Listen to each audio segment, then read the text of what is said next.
Joe Budden is all right. So he posted a picture with him and his friends, and we see Ice, we see Ish, we see Parks, and we see this new guy that he has been having on the pod lately, and apparently his name is Jaywan.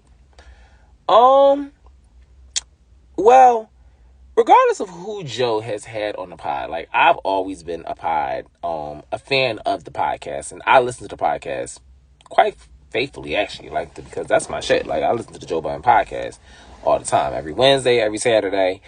I'm not a subscriber to his Patreon, but hey, nonetheless, like I show my love in other ways, and Joe Budden is definitely one of the greatest to do this shit in the podcast game and do this shit as far as like giving his opinions and giving his feedback of what he think is going on in the game. He the GOAT. That's my nigga. I fucks with Joe Budden. I fucks with him. I fucks with academics, and I fuck with Milagro Grams. They my top three. They my top three.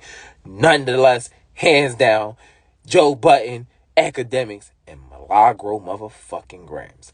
But we talking about Joe Budden right now. Somebody said how y'all been feeling about J1. Well, no, this came from the JBTV community, which is I don't think that's ran by Joe Budden. I think that's like ran by some fans and whatnot. But anyway, they said like how y'all been liking the guy J1. And to answer that question, J1 has been okay. At first, I thought it was Flip's son, JR. Like, that's what I thought that they were saying, JR. But, like, after seeing this, apparently they have been saying J1. And, he's okay. He contributes okay. Like, I haven't heard, like, real strong. Like, he hasn't, like, been a huge standout. But he's been okay to the pod. Like, it's kind of just been, like, filler energy and things like that. Like, I don't really have, like, too bad of a critique on him or, like, no real deep and depth thought about him. Like, I kind of didn't pay him too much mind because, like, I really thought he was just Flip. I thought they were saying JR and they had Flip's son filling in and things like that. And he was just, like, throwing his opinions in there here and there. Not really, like, driving the conversation much, so to speak, but, like, just giving his interjection of opinions here and there and things like that. So, but nonetheless, like, I fucks with the Joe Budden podcast. I'm going to continue to listen to the Joe Budden podcast faithfully, and I'm always going to be ready to see or look forward to see what Joe has going on.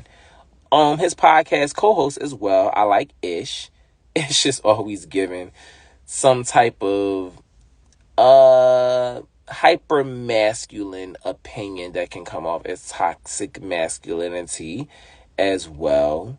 Parks is just the jokester. He's pretty just cool with everybody. Doesn't really have too deep of thoughts. He keeps things very lighthearted to where it's like we don't really see how Parks thinks that in-depthly about things, but maybe he really does just thinks that surfacely and just not that deeply about things, which is how he's able to flow through his life. So I like Parks as well. And then we have Ice, who I saw some feedback on Ice basically saying like he don't really contribute and shit like that. But no, that was that nigga Danny from the Stop saying that shit. I actually like Ice. I think that I don't like when he says he's going to get into some shit, but then he really, really doesn't dive that deeply into it to where we really don't see how he really feels, which can put the conversation sometimes at a halt. But overall, he's not that bad to the show. Like, he's one of Joe's friends, and, I like that he's able to stay neutral sometimes with his opinions. Sometimes he's this way. He leans left with sometimes his opinions. Sometimes he leans right. And sometimes he's right in the middle. And I mean in, like, these opinions, but sometimes, like, on male and women topics, or sometimes when he's going against Melissa Ford, or, giving him, standing with Melissa Ford, or even going against Melissa Ford, because she can...